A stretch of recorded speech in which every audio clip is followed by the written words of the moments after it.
Así después yo la subo a YouTube, a un canal que lo vamos a hacer, digamos, que solamente lo pueden ver ustedes y yo, cosa de que después si lo quieren ver, digamos, de vuelta en algún momento, ya queda grabado, ¿está bien? Más que nada por las consultas y demás. Entonces, si vamos a ver los temas, digamos, que vienen en control 1 y control 2, vamos a ver en muchos casos que es necesario estudiar una teoría especial, que es la teoría de control discreto, para discretizar y demás. Además, como les dije, a lo último vamos a introducir lo que son conceptos de identificación de sistemas y lo que es control predictivo y adaptativo. Ustedes por ahí escucharon hablar en el momento del tema de identificación, que es algo interesante porque en control 1, en control 2, siempre hablamos de la planta, la planta, la planta, la planta, el modelo de la planta y demás. Pero hay veces que uno no puede sentarse a modelar, como planteamos en, no sé, en matemática avanzada o en máquinas 2. A veces uno no cuenta con las herramientas ni conocimiento, cierto conocimiento de la planta para poder desarrollar un modelo, digamos, que devenga de lo analítico.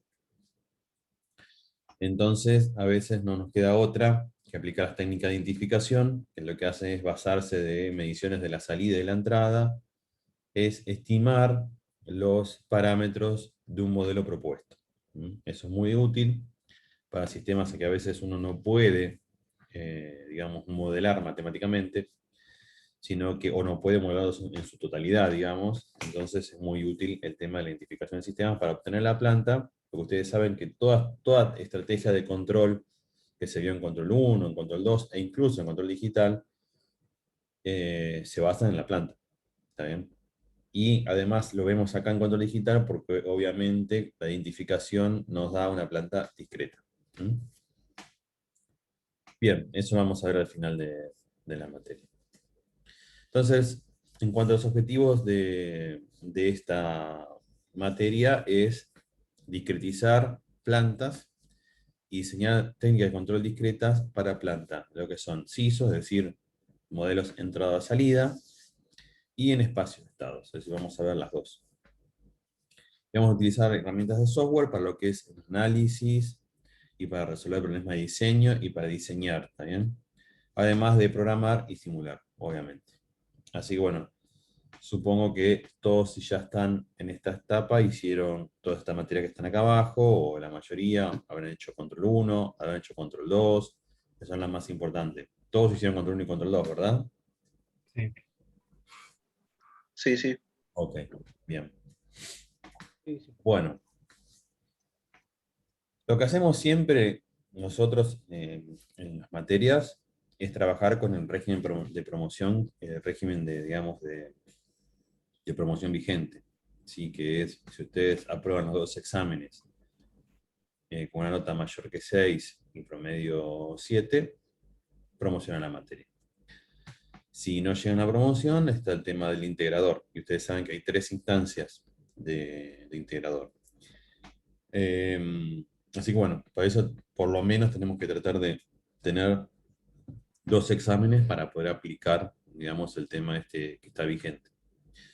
Después, bueno, obviamente si uno no llega se aprueban con 4, pero bueno, ya si uno se saca 4 o 5, ya sí o sí, aunque apruebe los 2 exámenes, si no le da el promedio 7, va a integrador. Bueno, todo eso es lo que está, no cambiamos nada, si lo que está en el régimen de estudio vigente. No sé, porque ya siempre me han dicho, no, porque el profesor de tal materia hace tal cosa. Bueno, no sé. Nosotros lo que hacemos es utilizar esto que está acá, se los voy a dar también en el descriptivo, está todo lo que estamos hablando ahora. Y bueno, la idea también, porque como es una materia práctica, es que haya un trabajo práctico, aunque sea uno o dos, que vamos a poner para completar lo que nos exigen. MATLAB tienen que tener instalado en la computadora. No necesitamos que sea una versión 2019 ni 2020. Con la versión que les corra, vamos a usar punto .m, o sea que no necesitamos, no vamos a usar ningún paquete de control, o sea, vamos a usar lo más básico de MATLAB. O sea que con el MATLAB que les corra en su computadora está perfecto. ¿Mm? El libro que nosotros usamos como base es este que tenemos acá, el de Armstrong, que es Computer Control System, Theory and Design. ¿Sí? Es el libro de cabecera. Yo lo tengo en inglés, en PDF, si quieren se los mando. Y si no, con los apuntes que nosotros damos, es más que suficiente. ¿Mm? Después hay cosas tan sacadas de otros libros, la parte de identificación, pero lo base, lo que nosotros necesitamos, está en ese libro, en el libro primero, que yo se los puedo dar, pero incluso está traducido, está cuando ustedes reciban los apuntes se van a dar cuenta de lo que les digo. Bien. Está entrando un poquito entonces en la materia. Vamos a hablar de lo que es el control digital. Ustedes saben que el control automático surge. ¿Sí? Todas las teorías de control automático, y acá me meto un poquito en control 1, surgen porque aparecen los controladores. Ustedes saben que los controladores aparecen y no había teoría de control.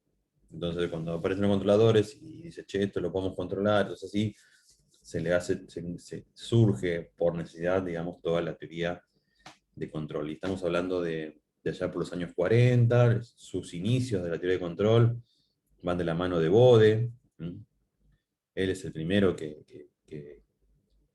habla del control, incluso habla con el diagrama de Bode, y luego viene la teoría el teorema de Naisquick, y todo eso es los primeros indicios de control, de la teoría de control.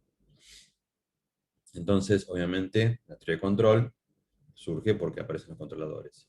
Y la teoría de control discreto surge porque aparece en control digital. Es decir, cuando aparecen los computadores,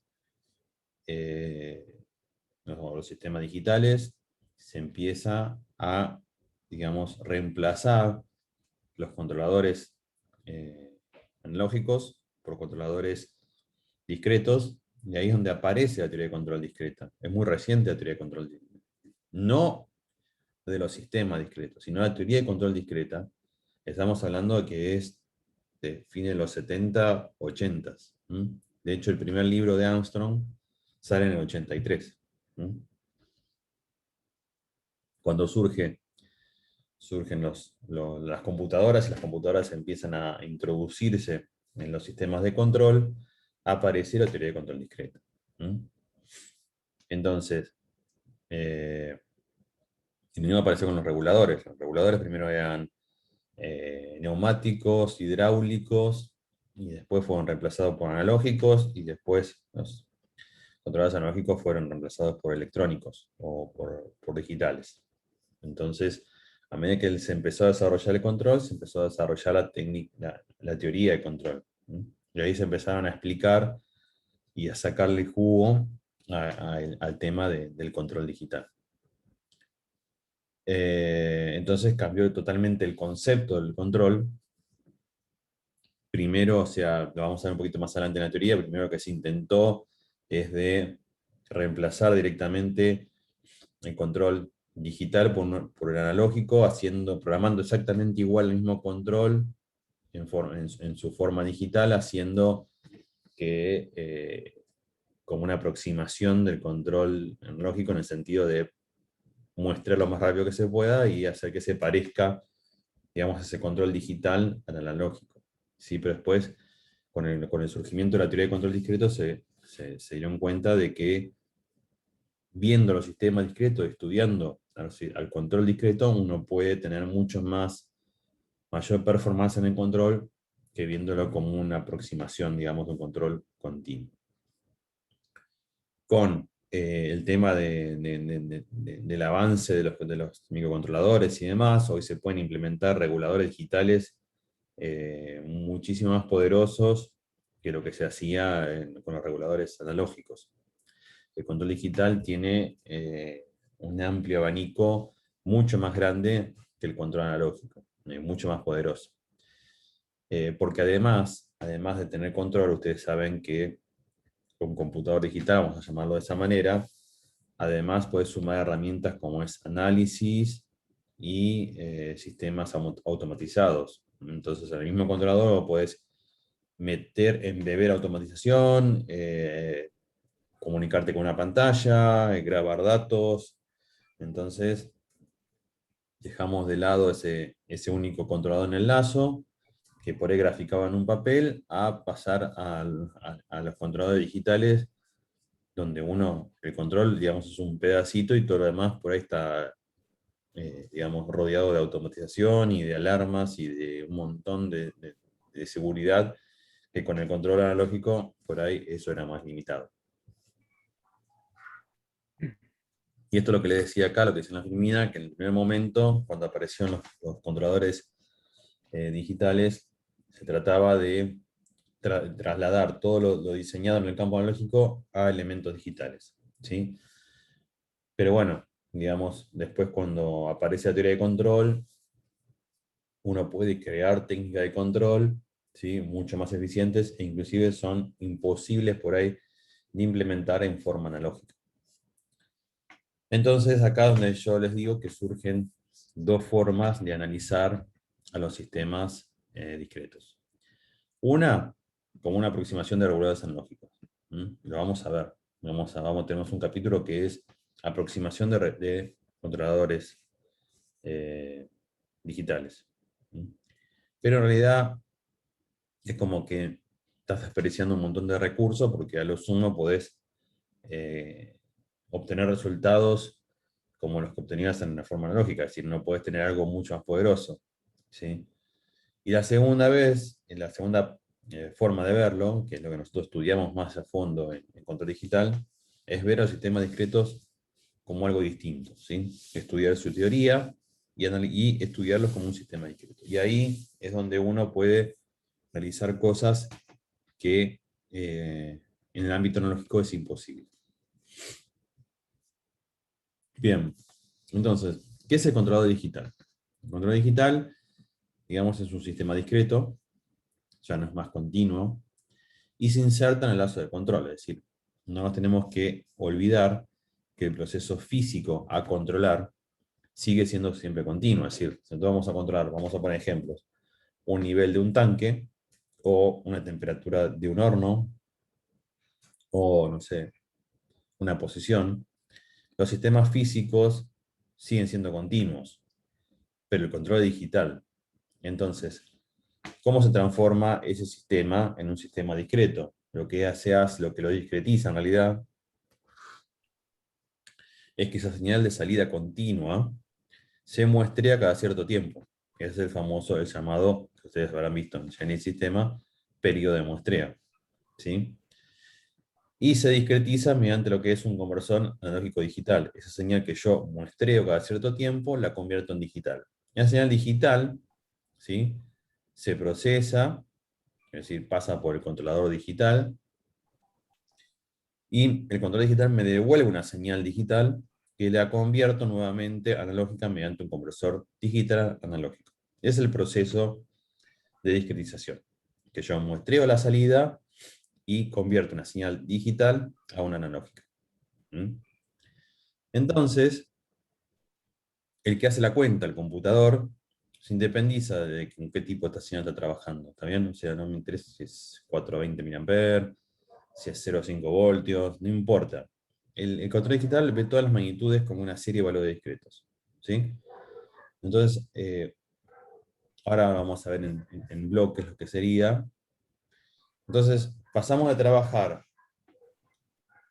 con ecuaciones diferenciales, que es lo que se trabajaba en control, ¿se acuerdan? En control 1, en control 2, con ecuaciones en diferencias, ¿sí? Que es, donde se trabaja en el ámbito discreto. Ecuaciones diferenciales en sistemas continuos, ecuaciones en diferencias en sistemas discretos. Entonces, no, en control discreto y en la teoría de control discreto no hay más derivadas, no hay más integrales, o sea, son todas sumas, restas y multiplicaciones de números. Y eso hace que sea muy fácil de trabajar la señal de control o el controlador. Es donde se desprenden entonces las características del control digital. ¿Se está escuchando bien ahí? Sí, sí, se escucha bien. Ok. Bueno, entonces, vamos a ver un poquito las características de nuestro control digital que se desprenden de esto que yo les vengo diciendo hasta ahora. La primera es la más importante, que es no existe límite en la complejidad del algoritmo. Cosa que sí sucedía con los sistemas analógicos. ¿Se acuerdan que decíamos? No, pues ustedes tienen un controlador de mucho orden, es un controlador complejo, ¿sí? Eh, una planta de mayor orden trae un controlador más complejo, y claro, pues empiezan a hacer ecuaciones diferenciales cada vez más grandes y son cada vez más difíciles de tratar. En cambio, en control digital, como son ecuaciones sin diferencias, son todas sumas, restas y multiplicaciones, cosa que, digamos, es mucho más sencillo a nivel complejidad. Lo otro es facilidad de ajuste y cambio. También por el mismo motivo que vimos anteriormente, un cambio, por ejemplo, en un control analógico, implica en el mejor de los casos un cambio de componentes, ¿sí? O un cambio de control completo. Los controles analógicos son de estructura fija, es decir, un PID es un operacional que tiene su ganancia, su componente diferencial, su componente integral, pero yo no puedo cambiar eso. En cambio, en un control digital, yo cambio, por ejemplo, un renglón en la programación y cambio el controlador. Entonces es mucho más sencillo. Exactitud y estabilidad en el cálculo, y esto es lo que yo les decía en el capítulo, en el primer punto. Como estamos en ecuaciones sin diferencias, son sumas, restas y multiplicaciones, que eso induce menos error que las derivadas, por ejemplo. Y a su vez, lo que también le decía hace unos minutos atrás, el uso del computador con otros fines. Alarma, archivo de datos, administración, pantallas, gráficos. O sea, se amplía mucho más el tema del diseño, del diseño controlador. Es decir, podemos implementar un controlador muy complejo sin ningún tipo de problemas, y a su vez puedo programar alarmas, puedo archivar datos, puedo, no sé, tengo millones de cosas por hacer en el mundo digital. Después, esto por ahí no es tanto una ventaja, sino que a veces, no siempre se justifica un controlador digital. ¿Está bien? Si ustedes me dicen que tengo que controlar ahí un pequeño hornito que tiene una resistencia y necesito cocinar cerámica, por ejemplo. Y si te digo, comprate un control on-off, el que más te guste, y listo, porque vos no vas a necesitar tanta precisión. Ahora, si tenemos que controlar un sistema un poco más complejo, ahí sí, entonces se justifica. ¿No? Se explica porque, bueno, a veces es más sencillo utilizar otro tipo de controlador, depende de la aplicación. Ahora ya nos vamos a meter un poquito más en la estructura del lazo de control. Eh, se los muestro. Esto sería, digamos, el lazo típico de control digital. Fíjense, a ver, sí, se escribió. Sí. Fíjense que lo que decía, ¿no? Que el proceso, la planta, lo que llamamos planta, sigue siendo, digamos, continuo. Es decir, yo acá necesito una señal, no sé, 420 mA para abrir una válvula y que pase vapor, y la medición de la presión me la entrega en forma analógica. Tengo mi variable, tengo mi sensor, y acá es donde yo lo discretizo. ¿Qué hago con un conversor analógico digital? Lo que voy a hacer es muestrear esta señal cada cierto periodo de tiempo, que es el periodo muestreo T, ¿sí? Vamos a llamar así, y lo transformo en una señal digital, ¿sí? Una señal discreta. Fíjense que ya cambian las variables. Fíjense acá yo tengo I de T, ¿sí? Donde T es una variable continua. Acá tengo I de K, que K son las muestras, ¿sí? La unidad, digamos, en un sistema digital es la muestra. En un sistema continuo, la unidad es unidad de tiempo. Esta IDK va a ser una señal que va a ser una secuencia, es decir, un valor, luego otro valor, luego otro valor, luego otro valor. Por eso es una señal digital, no es continuo. Es en digital, ingresa al computador, que acaba de esto lo que vamos a ver después más adelante. Yo también tengo mi referencia, ¿sí? Sale mi señal digital, otra secuencia de datos, esto se procesa, tenemos la referencia y acá tenemos la salida, que esto, por supuesto, es digital, y lo tengo que transformar a continuo, porque mi proceso es continuo.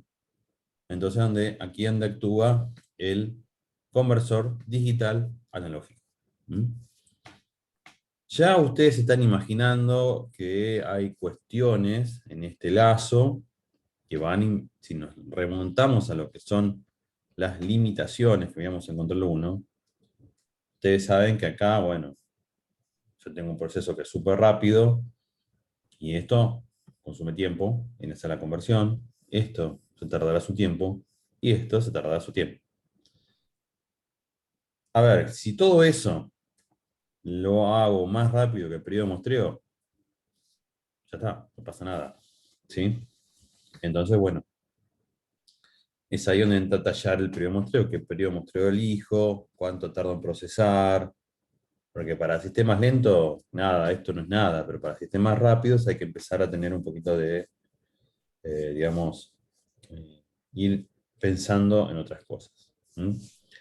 Nosotros no nos imaginamos sistemas rápidos, siempre en control vimos sistemas lentos, sistemas térmicos, pero hay sistemas rápidos, muy rápidos, que requieren de toda esta electrónica que sea muy rápida. Entonces, ese es un lazo de control. Esto es lo que veíamos nosotros en control 1. Esto es lo que estudiamos en control 1. Y todo el resto, esto va a ser todo lo nuevo. Esto es lo que vamos a ver en control digital. ¿Mm? Medio que ahora estamos viendo el conversor analógico digital y luego el conversor digital analógico, pero después ya nos vamos a olvidar de eso. Eso va a ser parte, el que muestrea nos va a dar la señal digital, y el que convierte la señal analógica también va a incluir el conversor. O sea, lo estamos viendo ahora esto, pero después nosotros nos vamos a olvidar un poquito de eso, o sea, no vamos a hablar más. Sí se los presento porque esto es la estructura de control. Esto es lo básico de control digital. ¿Sí? Cuando ustedes conectan una planta a un PLC, esto está pasando adentro. El PLC lo que hace es ir a su puerto de entrada e ir muestreando cada cierto tiempo, y la salida analógica también la va a escribir cada cierto tiempo. Después vamos a ver qué pasa entre ellos. Pero esta salida se transforma en continuo. Viene digital y se transforma en continuo. Entonces, acá donde hace que este sistema, que es continuo, se transforme en discreto. ¿Sí? Entonces lo que vamos a estudiar es cómo ve este computador a la planta. Es decir, cómo lo ve en forma discreta. Y eso es lo que aprendemos a hacer en control digital. Aprendemos en primer lugar, a discretizar. Cuando discreticemos, las primeras prácticas que vamos a ver es, bueno, yo tengo mi modelo discreto, ¿sí? Que es lo que ve la planta, y lo que vamos a hacer luego es discretizar por muestrear, digamos, al sistema de forma, digamos, natural. Entonces vamos a comparar que lo que nosotros hayamos calculado sea exactamente igual a lo que es cuando yo muestreo, digamos, una planta de forma natural. Y ahí es donde vamos a empezar a machear, digamos, que lo que nosotros hacemos está bien, y bueno, nos quedamos con esto, que es como es como lo ve nuestro controlador. Es la planta discretizada, que pasó por el proceso de muestreo y demás. Lazo típico entonces del control digital. Bien. Entonces, acá vamos a empezar a demostrar un poquito de por qué se necesita una teoría especial, que es la teoría del control discreto. ¿Mm? Entonces, una teoría adecuada Entonces, debería permitir analizar un sistema muestreo de control y poder diseñarlo. ¿Sí? Es eso lo que vamos a estudiar. Dice lo que esto es una obviedad por ahí, dice que un sistema muestreado se comporta como uno continuo para periodos de muestreo muy pequeño. Entonces, si yo lo que hago, lo que puedo hacer es muestrear rápido y me olvido de toda la teoría especial, entonces ¿para qué vamos a estudiar la teoría de control especial? Y ahora vamos a demostrar que es necesaria una teoría de control especial porque hay un montón de cosas que se pierden si nosotros muestreamos rápido. Hay muchas cosas que no vemos. Entonces vamos a ver algunos ejemplitos que nos van a demostrar, che, no, mira, vos tenés que estudiar la teoría de control discreta. Y estudiar los sistemas como discretos. Y dejar los sistemas continuos lo que son. Vamos a ver el primer ejemplo.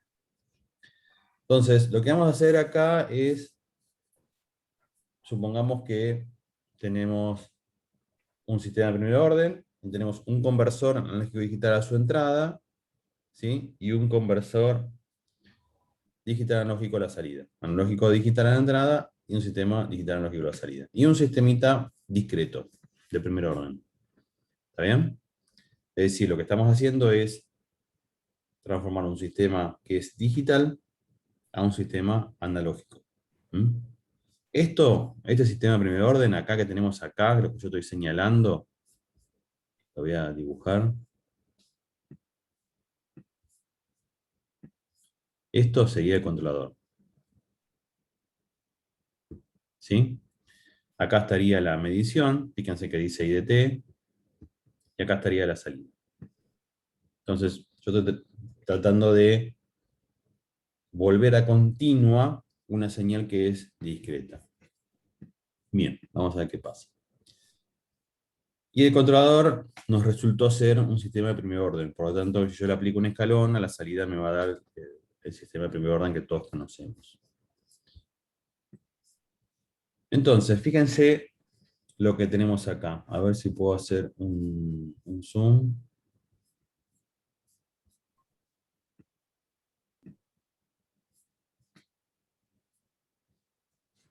Lo que tenemos acá es, en el instante 1, no importa que sea eso, lo que voy a hacer es aplicar el escalón que le voy a insertar tanto a mi sistema discreto y a mi sistema continuo.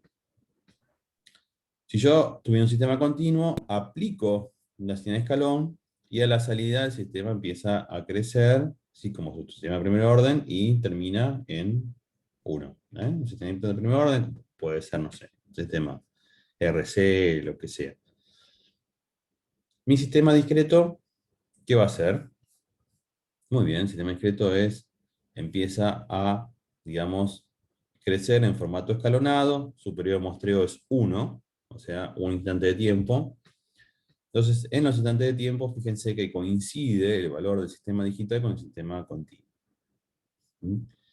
¿Por qué se hace esto que queda constante? Porque, bueno, lo que se hace con los sistemas, digamos, discretos, lo vamos a estudiar más adelante, se llama bloqueador de orden cero. Es decir, lo que se trata de hacer es que el sistema permanezca constante entre muestra y muestra. Entonces, el sistema en instante 2 va a dar su salida, en instante 3 va a dar su salida, en instante 4 su salida, y las salidas, como son equivalentes, coinciden en los instantes de muestreo.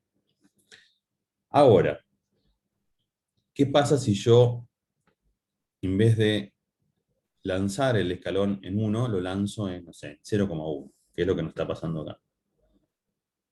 El sistema continuo, apenas reciba su señal de entrada, lo que va a hacer es empezar digamos, a actuar. ¿Está bien? El sistema continuo recibe señal de entrada y crece con la forma de un sistema de primer orden. Pero el sistema discreto recién ve la señal de entrada acá en 1, como antes. ¿Está bien? Y ahí después luego empieza a dar su salida.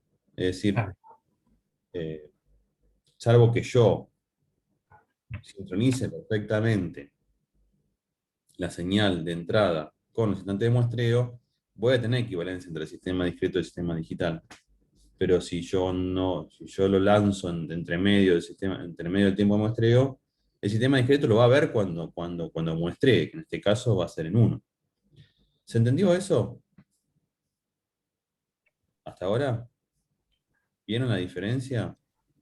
Después lo vamos a ver con más detenimiento, porque esto incluso lo vamos a simular para que ustedes vean cómo es. Pero hay una dependencia del tiempo y está atado a lo que es el reloj de muestreo o tiempo de muestreo. ¿Mm? Entonces los sistemas discretos tienen una dependencia del tiempo, es decir, no es lo mismo. O sea, el sistema continuo es continuo, es decir, yo le pongo la señal de escalón en 0, en 0,1, en 0,5, es continuo. Él lo va, cuando reciba esa entrada, va a actuar.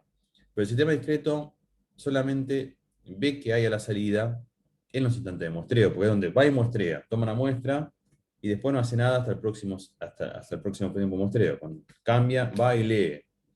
Entre medio se procesa todo y demás. Entonces hay una dependencia del tiempo, y esa dependencia del tiempo es la que nos lleva a que tenemos que estudiarlo de manera, digamos, especial. ¿Mm? Entonces, un sistema controlado con un computador y muestreado con un periodo de muestreo fijo es un sistema que es periódico. Entonces, ¿cómo soluciono esto que tengo acá, este problema? Y lo que podría hacer es reducir al máximo ese periodo de muestreo. Lo hago chiquitito, entonces me parezco al continuo, que como muestreo muy rápido, muy rápido, muy rápido, puedo hacerlo. Pero a veces es imposible. Y el que trabajó con micro, uno nombró ahí el Arduino, sabe que no es posible muestrear a lo que se me cante. ¿Está bien? Y menos cuando tengo un montón de cosas para hacer. Entonces, es donde yo tengo que trabajar con pedidos de muestreo que me sirvan tanto a nivel procesamiento como que me sirva a nivel dinámica de la planta. Cuando estudiemos qué tiempo de muestreo elegir, ahí va a haber todo un equilibrio entre lo mínimo que puedo elegir y lo máximo que puedo elegir. ¿Mm? Por eso es que yo tengo que tratar a los sistemas discretos como algo especial, es decir, tengo que tomar la planta continua y las tengo que discretizar con el periodo de muestreo que yo elija. Y de ahí obtengo un sistema, y con ese sistema voy a diseñar el controlador y voy a hacer todo lo que hicimos en Control 1, pero con ese sistema discreto. Bien, entonces tenemos dependencia en el tiempo. Es necesario entonces considerar el muestreo al estudiar estos sistemas. ¿Está bien? Entonces esto es con lo que nos tenemos que quedar.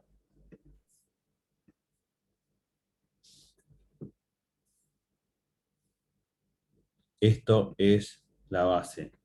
¿Mm? Sistema muestreado lo vamos a ver del primer día. Bueno, sigamos, vamos a ver otro ejemplito. Armónicas superiores. Si nosotros aplicamos una onda sinusoidal a un sistema estable, lineal, invariante del tiempo, ¿se acuerdan? Tomo un sistema del primer orden, le aplico una sinusoidal a la entrada, lo que voy a tener a la salida es la misma sinusoidal, que puede estar desfasada, en fase o no, dependiendo de la frecuencia, y modificada en amplitud. ¿Se acuerdan de eso? Eso lo vimos. Sí, sí.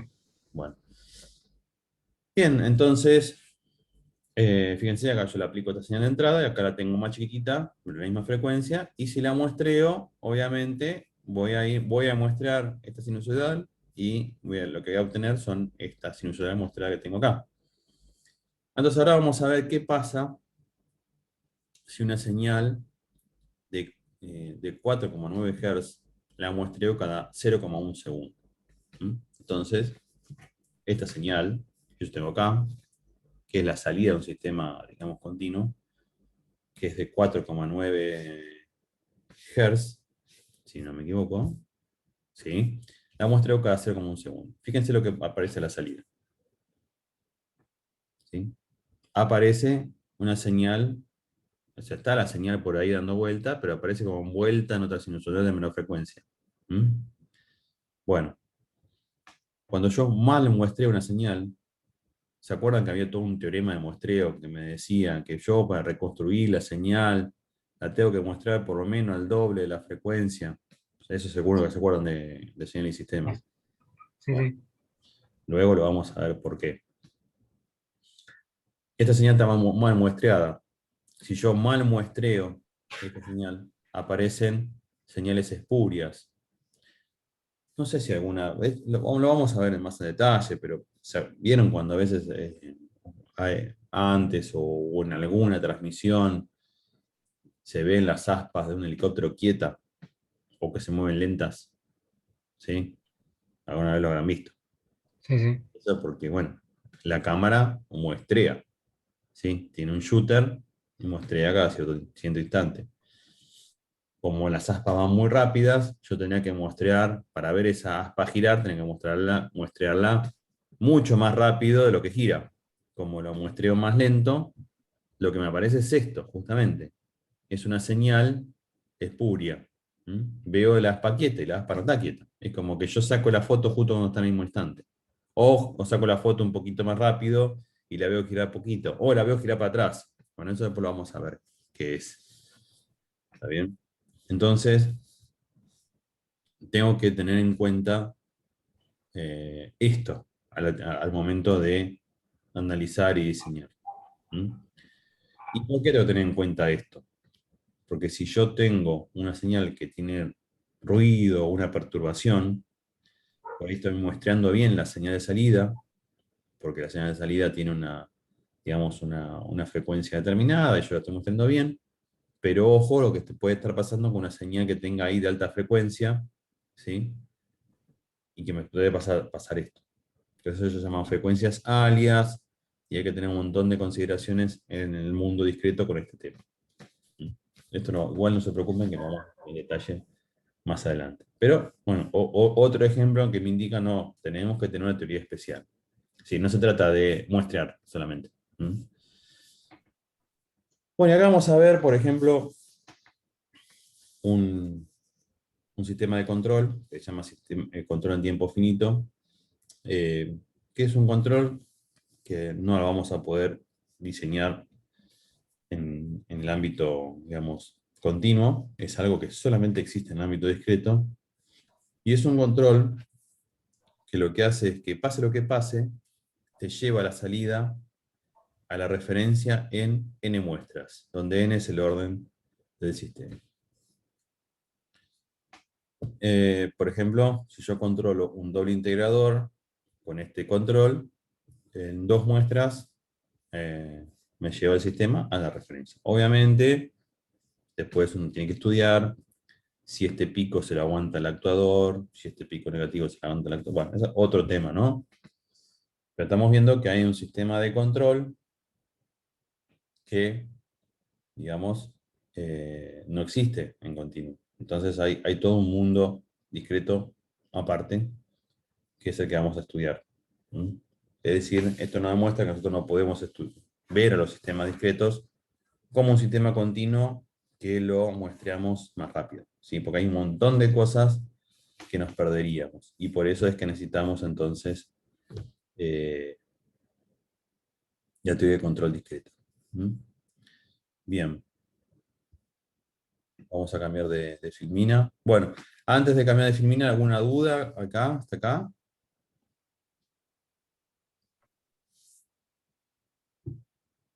No, no, todo bien.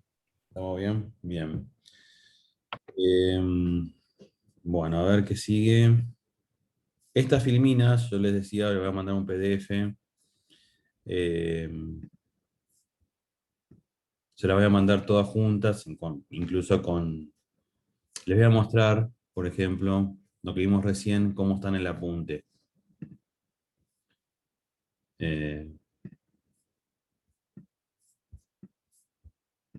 Como ustedes van a recibir, por ejemplo, lo que vimos recién es esto. ¿Ven? A ver si lo puedo ver en este tipo capítulo de libro. ¿Ven? Esto es todo lo que vimos recién, pero en un apunte, con un poquito más información. Entonces lo que van a recibir por un lado son las filminas y por otro lado estos apuntes. ¿Está bien? Esto que les voy a mandar luego.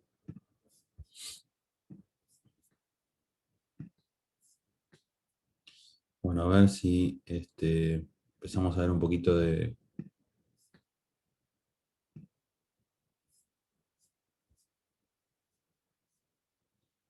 A ver qué seguimos viendo.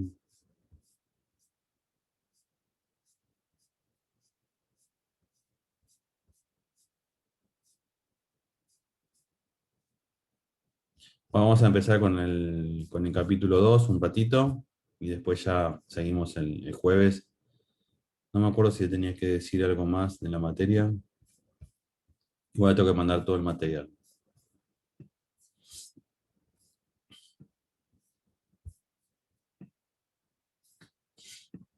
Bueno, entonces lo que vamos a empezar a ver ahora es lo que decía, ¿qué es un sistema muestreado? Vamos a repasar un poquito qué son las secuencias, vamos a definir qué es un sistema discreto y qué es, como hablamos recién, el teorema de muestreo y lo que es la reconstrucción. Entonces, definimos en control y en comunicaciones, porque van de la mano.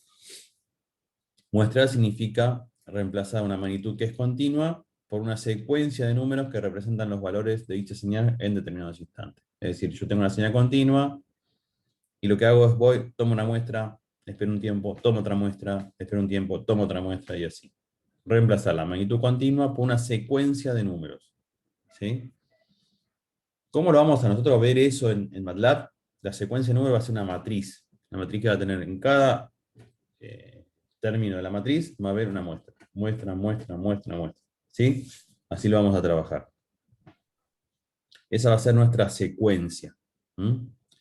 Entonces, un sistema muestreado, por definición, es aquel que partiendo de una señal o magnitud continua analógica es capaz de generar una secuencia de valores discretos, separados a intervalos de tiempo. Entonces, lo que vamos a obtener después del muestreo va a ser justamente una secuencia de valores. Una matriz que en cada digamos, lugar de la matriz va a tener el valor de esa señal en ese instante de tiempo. ¿Mm? El muestreo, obviamente, va a ser la característica fundamental de los sistemas controlados por computadora. Y eso es lo que hace, como yo le decía, un PLC. Cuando yo le mando una señal analógica, lo que hace el PLC es muestrear esa señal cada cierto tiempo. ¿Mm?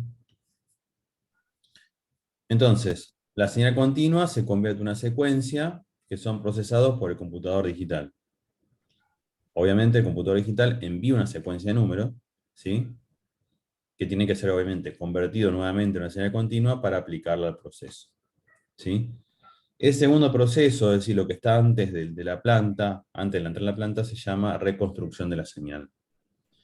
Entonces, nosotros vamos a hablar primero de lo que es el muestreo y luego vamos a hablar de lo que es la reconstrucción. Son dos cuestiones fundamentales en el control digital. Entonces, vamos a meternos en lo que es el muestreo. El primer elemento que vamos a ver en la cadena, es decir, luego del sensor, es el muestreador. Que lo que hace es congela el valor de la señal en ese instante, ¿sí?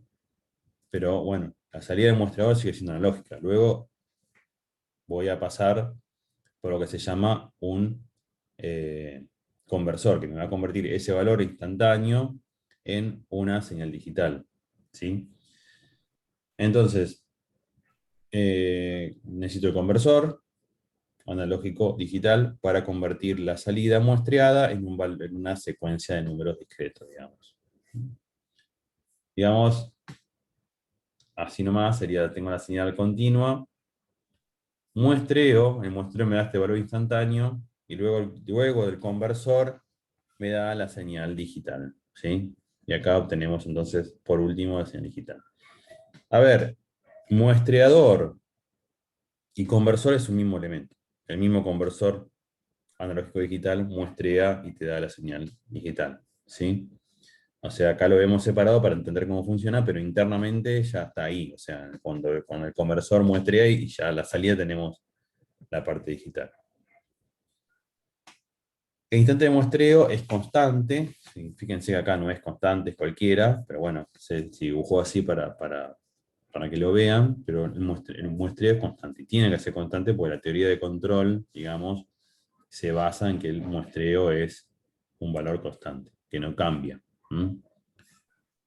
Entonces, acá es lo que tenemos, digamos, el lacito que vimos antes, pero lo tenemos abierto y más en detalle. Tenemos el muestreador, que es el que toma valor instantáneo. Luego está el que convierte esa señal analógica en digital. Mi computador, ¿sí?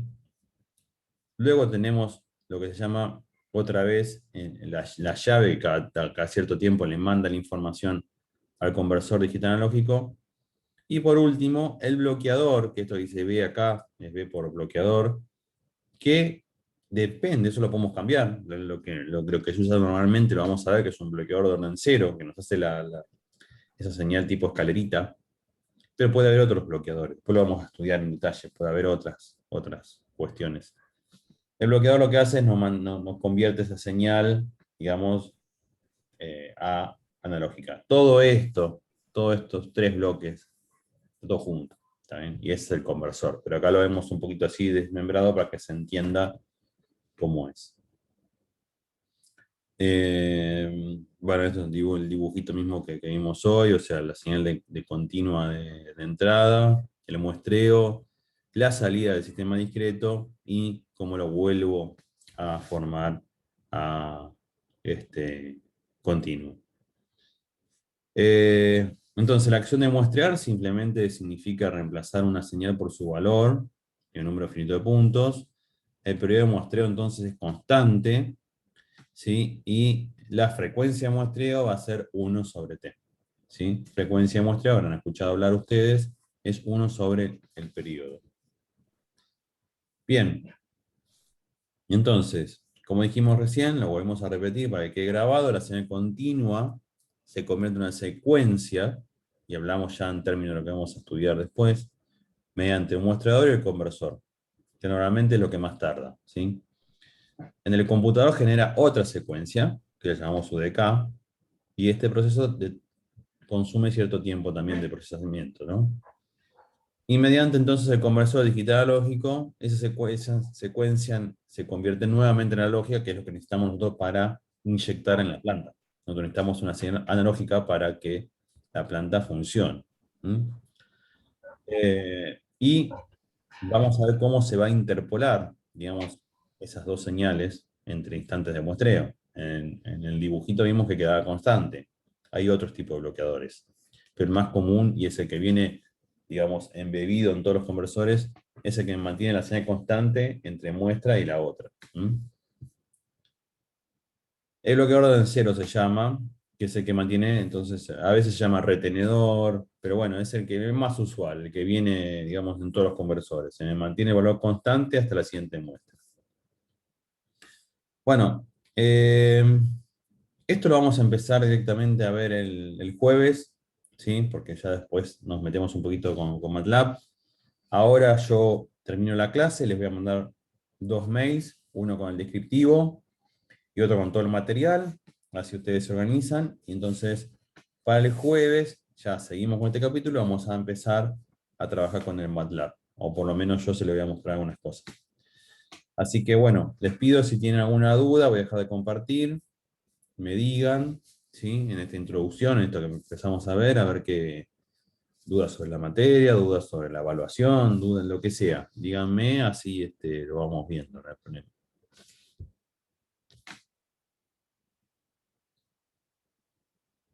¿Ninguna duda?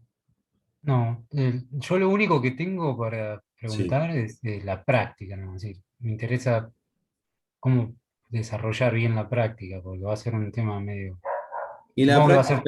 la práctica, básicamente nos vamos a ir basando en lo que es programación en MATLAB.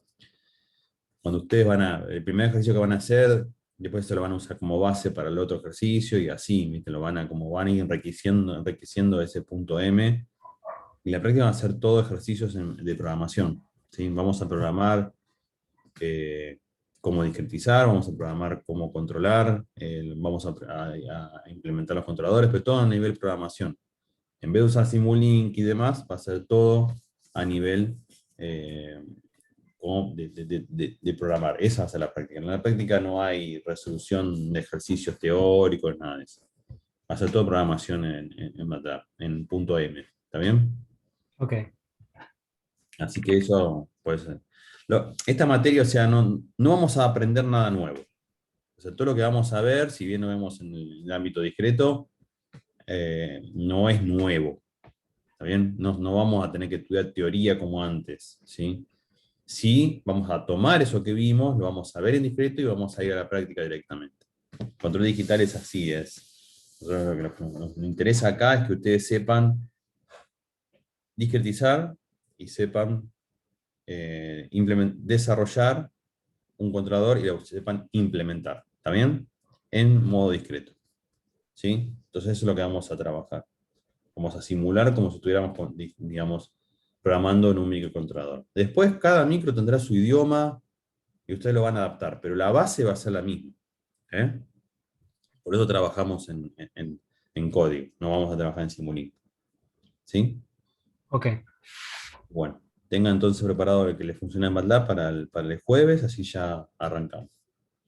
Así que bueno, ahora esperen los mails, que yo enseguida ya se lo corto con ustedes y se los voy mandando, ¿eh?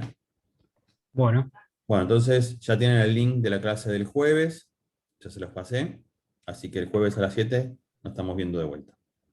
dale. Bueno, Vale, después. listo, nos vemos hasta el jueves.